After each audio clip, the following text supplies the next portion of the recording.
Hello class, so today we're going to be talking about combining functions, and we're going to be looking at it both algebraically and graphically.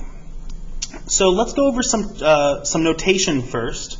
You see that we have notation written like this, where we have in parentheses f plus g times x. Well, that's just saying add f and g. And then this is f minus g of x. That's just saying subtract g from f. Well, f times g is just going to be, we're going to multiply the two functions. And then f over g, we're going to divide f by g. So f being one function, g being another function.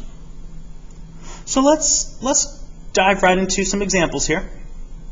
Say we have one function f of x, which is 2x plus 3. And we have another function here, g of x, which is x minus 4. And first we want to add these two functions together. Well, I guess let's just get into the nitty-gritty, right? So to adding is the easiest one. Well, yeah, it's one of the easiest ones. You just write it right next to each other.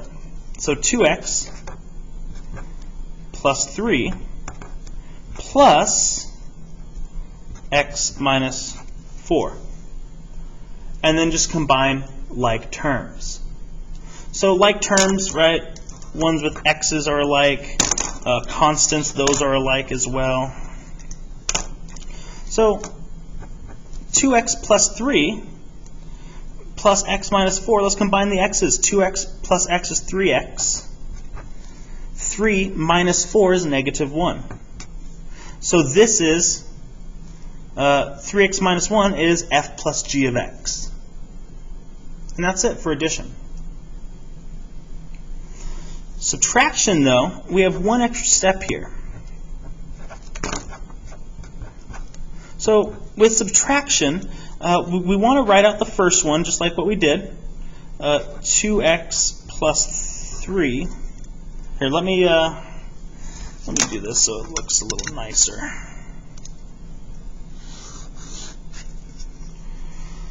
Okay.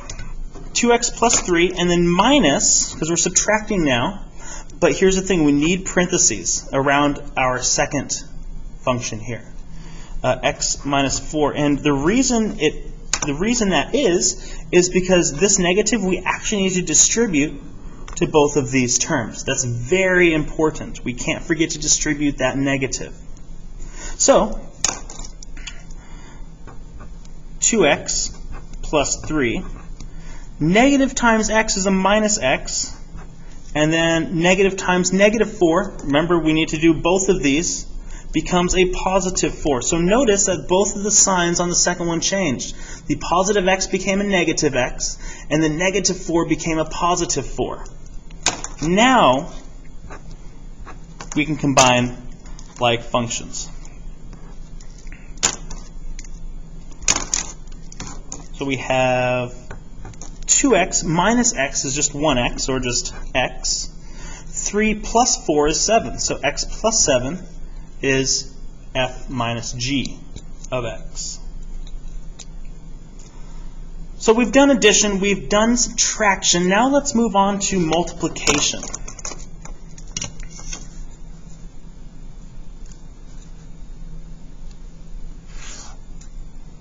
Oh, that wasn't a very good line.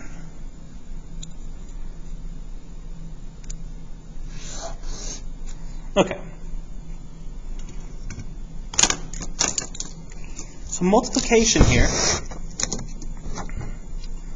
f times g of x, we're going to multiply. Now, we actually worked with stuff like this in our practice algebra before we started our unit. 2x plus 3, we're going to multiply to x minus 4.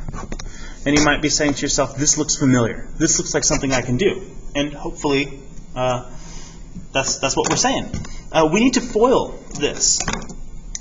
So we're going to multiply this 2x to both of the terms in the second factor. And we're going to multiply this 3 to both of the terms in the second factor.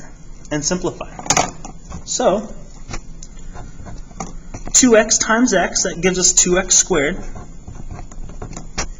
2x times negative 4 is negative 8x. 3 times x is 3x. And 3 times negative 4 is negative 12. Now that we've multiplied it out, we can just combine like terms and call it a day. So this, we have these two terms that are x terms. Let's see, 2x squared. Just combine them. Remember, we can't combine x squareds with x terms because those are two different kinds of numbers. But negative, if we have negative 8 of something, we're adding 3 of those somethings. We have negative 5 of those somethings minus 12. And that is f times g.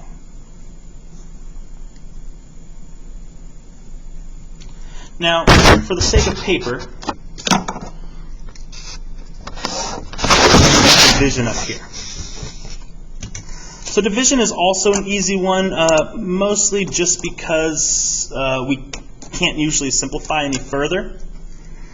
So f over g of x, you just put f over g. So it's going to be 2x plus 3 divided by x minus 4. Now, we can't simplify this thing any further, so that's that. Just write it above each other and call it a day. Now, if by chance we could divide this out, yeah, you'd want to, but generally that's not the case when working with functions. So, I guess we can kind of write steps, right, for each one, if you'd like. So, for addition, just combine like terms.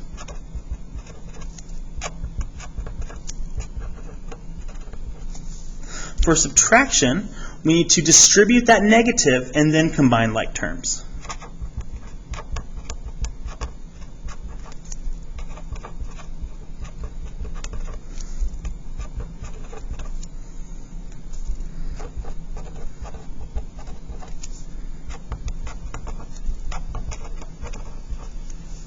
For multiplication, we need to FOIL and then combine like terms.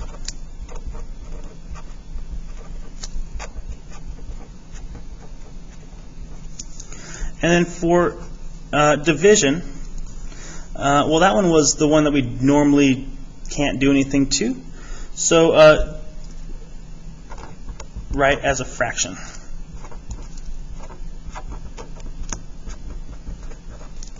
So that's how we do it algebraically. Now let's talk about graphically. So I'm going to go over to Desmos, and I have two functions here. This one function in the black, and then I have this function in the green here. So say if you're asked to find, I'm going to write this over here, find f plus g, no, we'll do it on a piece of paper. I'll just go back and forth. So say if we want to find, oh, sorry, I'm writing this on a piece of paper.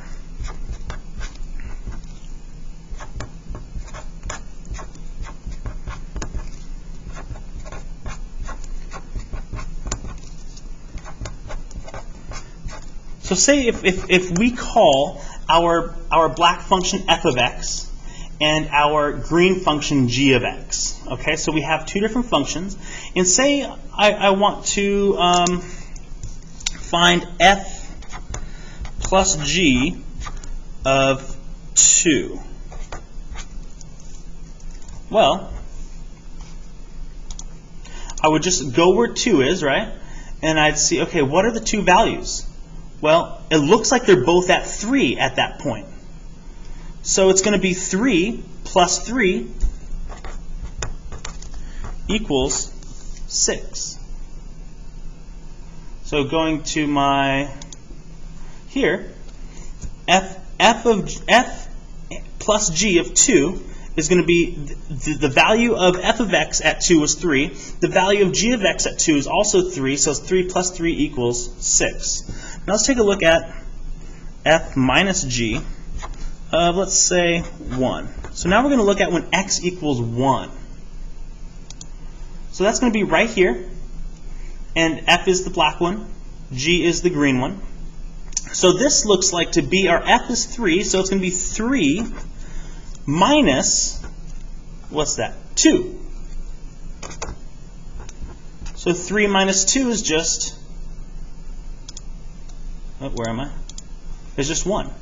Because the value of f of x at 1 was 3, the value of g of x at 1 was 2, so 3 minus 2 is 1.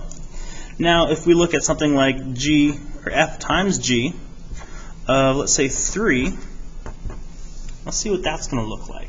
So now we're looking at the x value, or the function when the x is 3. So here, it looks like our f of x is a value of 2, and it looks like our g of x is a value of 3. So it's going to be 2 times 3, which also gives us 6. 2 times 3 is 6. And then finally, f over g, let's say of 4 this time. So now we're going to look at when x equals 4. And at 4 right here, it looks, it looks like f of x is 0 at 4, and g of x is 1. So to divide them, it's going to be 0 divided by 1. Or just 0. So that's how we gather from it, or gather this information graphically. It's much friendlier than the algebra, but the algebra isn't all that bad itself. So that's all I have for y'all. Get started on the worksheet and have a good day. Let me know if you guys need help.